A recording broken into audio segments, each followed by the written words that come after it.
In today's video, my name is Patricia. I'm 27 years old. And honestly, I don't even know where to begin.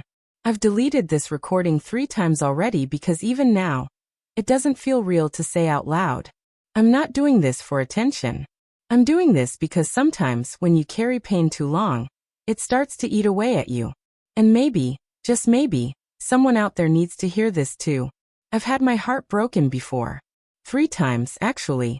Not the kind of heartbreak where you cry for a night and move on. I'm talking about the kind that takes pieces of you with it. The kind where you stare at your phone, waiting for a message that never comes. And when it finally does, it's not from love, it's from closure. The last man I dated shattered me completely. He cheated, lied, and vanished for 2 months, only to return engaged to someone else. That broke something in me that I haven't been able to fix. After that, I swore off relationships altogether. No more dating. No more chances. If I needed to talk to anyone, I talked to my dad. He was the one person who'd never disappointed me. My dad lost the love of his life 8 months ago. My mom, my best friend, died of cancer. I watched the strongest man I know crumble quietly. No loud breakdowns. No shouting at the heavens. Just quiet and silence so heavy it filled every room.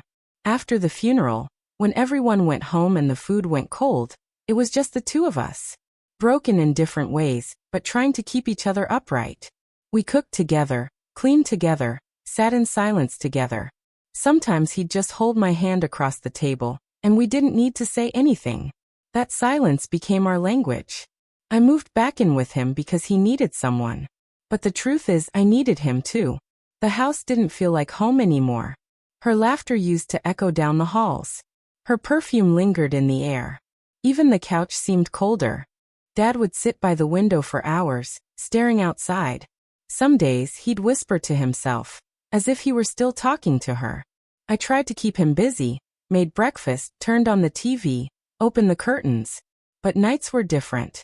Nights were the hardest. I'd hear him crying softly through the wall. Not the kind of crying people show in movies. This was quiet, controlled, almost apologetic. One night, I couldn't take it. I walked to his room and hugged him. Just held him. He broke down completely, and for the first time, he didn't hide his pain from me. That moment wasn't romantic or wrong. It was 2 broken people realizing how much they missed the same person. After that night, something changed.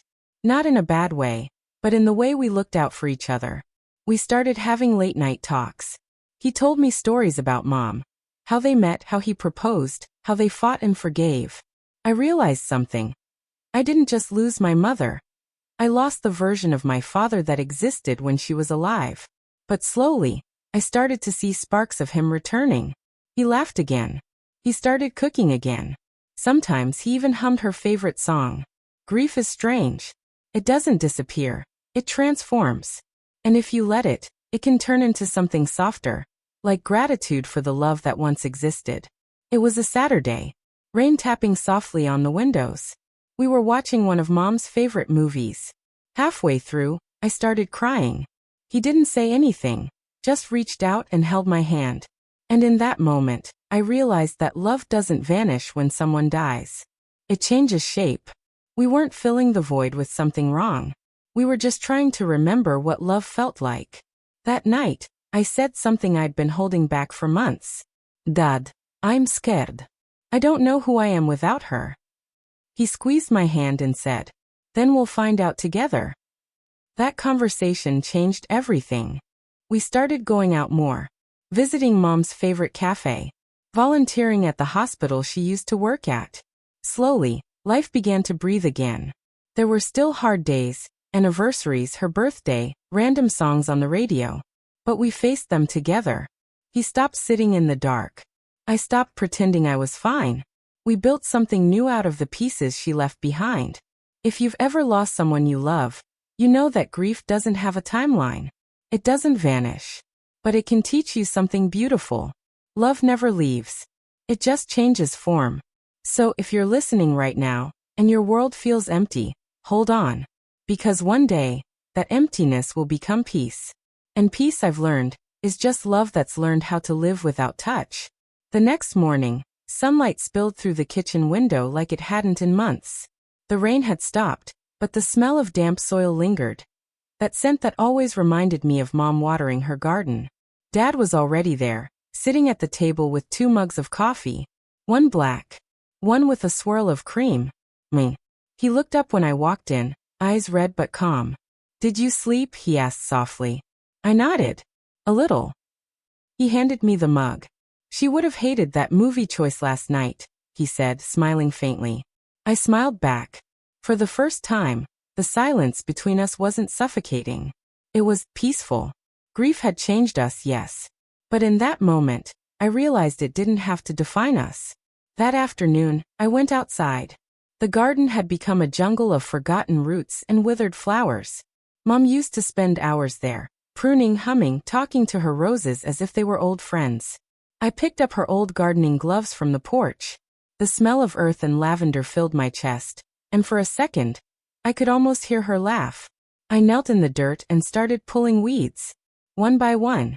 It wasn't about gardening. It was about taking back something she loved. Dad came out a few minutes later. "You're really doing this?" "Someone has to," I said without looking up. He chuckled. "You sound just like her." "I know," I whispered. We spent hours in that garden, talking about nothing and everything. For the first time, it didn't feel like we were mourning. It felt like we were rebuilding. A few weeks later, while cleaning, I found a box in the attic labeled for Patricia. "When you're ready." My hands shook as I opened it. Inside were letters. Dozens of them. All from Mom. Each one dated, written during her final months. She must have known she wouldn't make it. I read the first line aloud. "My sweet girl, if you're reading this, I'm probably no longer there to hug you. But I want you to know, grief doesn't mean you stop living. It means you carry love differently now." Tears blurred the ink as I read. Dad stood behind me quietly listening. We spent hours reading those letters together. Some made us laugh. Some broke us all over again. But every word was like a bridge, pulling us out of the darkness we'd been drowning in. Weeks turned into months. Slowly, the house began to breathe again. The TV played softly in the evenings. The kitchen smelled like cinnamon again. One night, while I was cooking dinner, Dad said something that made me laugh so hard I snorted. He froze, then laughed too, a deep, genuine laugh that filled the entire room. That sound, it was like sunlight breaking through clouds. For months, I had been afraid we'd never feel joy again. But in that laugh, I realized, grief doesn't take love away. It teaches you to find it in new places. There was one thing I'd never told Dad. I'd blamed myself for Mom's death. I was supposed to take her to her last appointment, but work got in the way. She went alone that day, and that night, she was admitted to the hospital. One evening, I sat on my bed and wrote her a letter.